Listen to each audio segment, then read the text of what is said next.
Hey guys, today we'll be discussing how the ideas and theories we learned in physics class can be applied to a fantastical situation, specifically the game Just Cause 3. The three topics that we will be discussing today will be vehicles and movement in the game, Rico's grappling hook, and the teleporter. So, let's begin.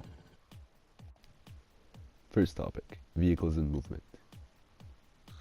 As you can see in this clip, 3 booster engines are attached to the side of the truck.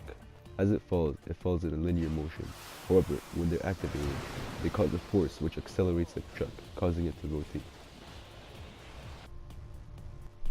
In this clip, a car drives off the ramp in a straight line without having any rotational speed.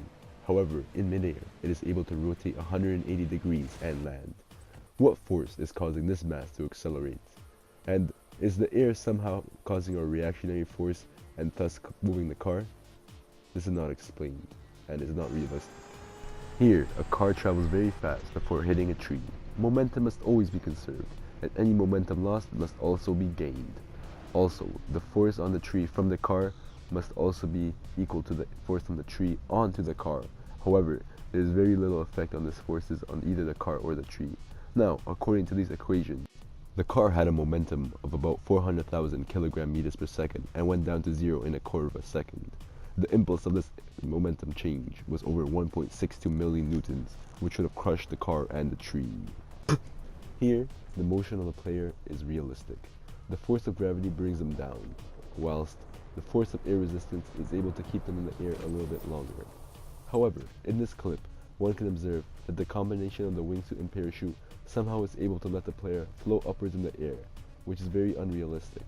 The total energy in the system must be constant, yet an imaginary force is able to propel the player upwards and thus increase their gravitational potential energy.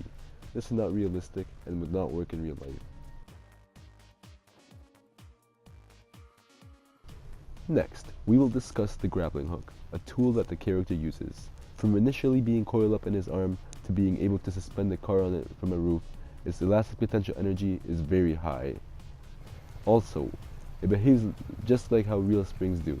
It has an elastic limit, which is a point at which the springs are unable to return to their original length and are thus broken or damaged. This is real. In this section, we can observe how the creation of the grappling hooks is against the conservation of mass. They seem at random to be created without any materials or tools, which is impossible.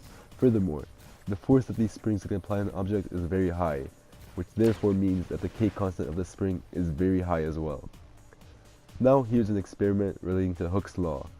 Hooke's law says that until the elastic limit, springs and their forces should be proportional to the displacement.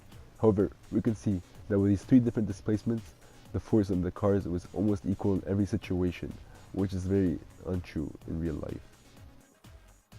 The force of the grappling hook is extremely high, thus it's illogical for it to be placed on the character's arm.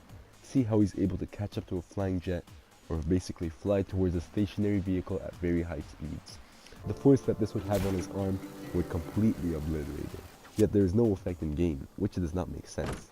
Now we have another strange scenario. The character, through the use of a grappling hook, pogo stick, and garbage can, is able to float upwards. This does not make sense once more. According to Newton's third law, each action must have a complete equal and opposite reaction, yet somehow the character and the garbage can are both flowing upwards when they should be causing equal and opposite reaction to each other. Plus, their momentum is not balanced at all. We conclude with the final topic, the teleporter, which should move you at the speed of light. This won't work in real life, because you'd either have to have a massive zero or infinite energy, which is impossible. Let's assume the speed is very close to light instead. This would cause a very high gamma value, which would cause the kinetic energy and momentum to be insanely high for a realistic situation. In real life, this would vaporize the person, due to the high energy levels involved. Also, the time it took for this travel to happen is very unrealistic, because at such a high speed, it would take a very small fraction of a second to travel such a small distance across an island. However, one way that the game is kind of realistic is how it relates to time dilation. You've grown up since last time I saw you. It's a little realistic. The character says it's been such a while that he's seen Rico, even though the effects of time dilation would be so small that no one would notice it. So, nice try. Now, it's up to you if you agree that the game is realistic or not. Thanks for watching.